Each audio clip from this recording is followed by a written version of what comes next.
शुरुआत करते हैं।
मंजिल इंसान के हौसले आजमाती, सपनों के पर्दे आंखों से हटाती है। किसी भी बात से हिम्मत मत हारना, ठोकर ही इंसान को चलना सिखाती है।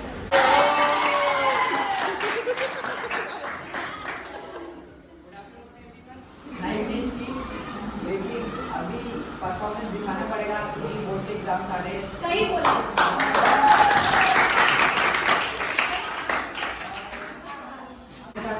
मेरे क्लास वालों का अपना लंच खाता ही नहीं था, ज़्यादातर इनके साथ लंच खाता था और सबसे ज़्यादा डब्बा में ऋषि बैग खाता था, इसलिए सबसे अच्छी अच्छी चीज़ लाते थे। चलेगा चलेगा। आप बोर्ड एग्जाम में बहुत अच्छे से पढ़ाई कर रहे हैं, अपनी स्किल का नाम रोशन करो जरूर से। और बेटा बताने के लिए बहुत कुछ है, लेकिन मैं कुछ ऐसे बात बताऊँगी आपको कि जो आपके बोर्ड एग्जाम में आपको काम आए। ठीक है, परीक्षा के दिन, परीक्षा से पहले और परीक्षा के बाद आपको क्या करना चाहिए। ठीक है, परीक्षा से पहले पहली बात तो ये है कि आपको मेक श्योर दैट कि आपका जो सिलेबस है वो पूरी तरीके से आपने कवर कर लिया। ओके, प्रॉपर आपको नींद लेनी है। ओके, मतलब ऐसा ना हो कि आप रात रात भर पढ़ रहे हो और आपकी तबीयत खराब हो जाए। ओके, और एग्जाम होने के बाद आपके पास जितना भी फ्री समय बचता है उसमें आप कुछ तो भी अपनी स्किल डेवलपमेंट करो। जो भी आपका रिजल्ट लगने तक का जो समय आपके पास होता है उस ड्यूरेशन में आप कुछ एक अच्छी सी स्किल आपके अंदर डेवलप करो। और अंत में तो यही कहना चाहूँगी कि दुख तो हो रहा है जो आप लोग जा रहे हैं, क्योंकि ये पहली बैच की जो मैंने भी 10th स्टैंडर्ड को पढ़ाया है और आप लोगों से बहुत लगाव है, मतलब आप लोग बहुत दिल की करीब हो। क्योंकि अब इतने शब्द तो नहीं है, लेकिन इतना तो मैं बोलना चाहूँगी कि आप लोग बहुत दिल के करीब थे। सबसे पहले मैं 2 शब्द बोलना चाहूँगी फेयरवेल के बारे में। विदाई तो है दस्तूर जमाने का पुराना, विदाई है दस्तूर जमाने का पुराना, पर जहाँ भी जाना अपनी छाप कुछ ऐसे छोड़ के जाना कि हर कोई गुनगुनाए तुम्हारा ही तराना। ये बच्चों के लिए कहना चाहूँगी कि आप आज यहाँ इस स्कूल से जा रहे हो, लेकिन हमारे दिल से कभी नहीं जाओगे, क्योंकि आप हमारी मतलब इसके पहले भी हमारी गौरी और श्रेयस नेहा जो थी 2 बैचेस चली गई, लेकिन एक फुली फ्लेज्ड अगर बैच बोलेंगे कोई 8 बच्चों की बैच है तो पहली बैच होने का श्रेय इनको ही जाता है, मतलब एक पूरी बैच होने का श्रेय। फेयरवेल है 10th का। मोस्ट ऑफ जो है बचपन से जब हम पढ़ते हैं तो ज़िंदगी में जो 10वीं का जो साल होता है वो सबसे ज़्यादा इम्पोर्टेंट होता है। हर एक स्टूडेंट इसको फील करता है। वो लाइफ में कभी भी अगर सीरियस नहीं होगा, बट वो 10th के इसमें उसको जो है क्लास में जाते बराबर एक सीरियसनेस आती है। मैं इन बच्चों को जो है 8th स्टैंडर्ड से देख रहा था, पर जैसे ये 10वीं में आए तो इनके बिहेवियर में भी थोड़ा जो है सीरियसनेस 10th के लिए मुझे देखने मिला।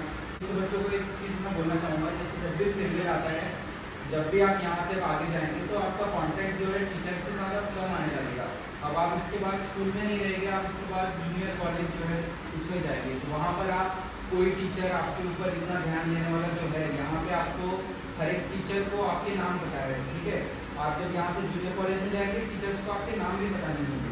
उसके बाद जब आप और बड़े कॉलेज में जाएंगे, डिग्री में जब जाएंगे, तो वहाँ तो क्लास में कौन बैठ रहा है ये भी वहाँ पे पता नहीं होता है।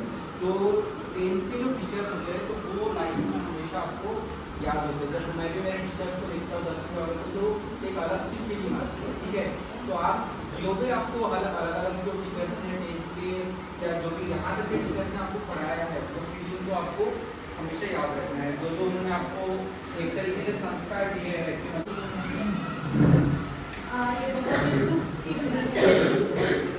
इसके पहले जो बैच में चले गए 10th स्टैंडर्ड के, उसमें सिर्फ बॉयज़ थे 3, उसके बाद में गर्ल्स थी, और ये ऐसी बैच है इसमें 2 गर्ल्स एंड बॉयज़। तो ये बहुत ही सुंदर बैच है। काशिफ स्पेशली काशिफ खवासा से है। खवासा में ये बात फैल जाएगी कि अरे वाह, काशिफ ने बहुत अच्छा है ना, इसने बहुत अच्छे परसेंटेज। तो तू महाराष्ट्र और MP, oh my God, 2 state का नाम रोशन कर रहा है। सिर्फ एक ही नहीं, 2 स्टेट का नाम। स्कूल की तरफ से ये स्टैंडर्ड और 9th स्टैंडर्ड वाले हैं आपके लिए बेटा। सब ऐसा कलेक्शन करके प्यारा सा गिफ्ट आपके लिए दे रहे हैं, जो भी दे रहे हैं हम, है ना, प्यारा सा गिफ्ट आपके लिए दे रहे हैं। तो 1 by 1 हम देना चाहेंगे।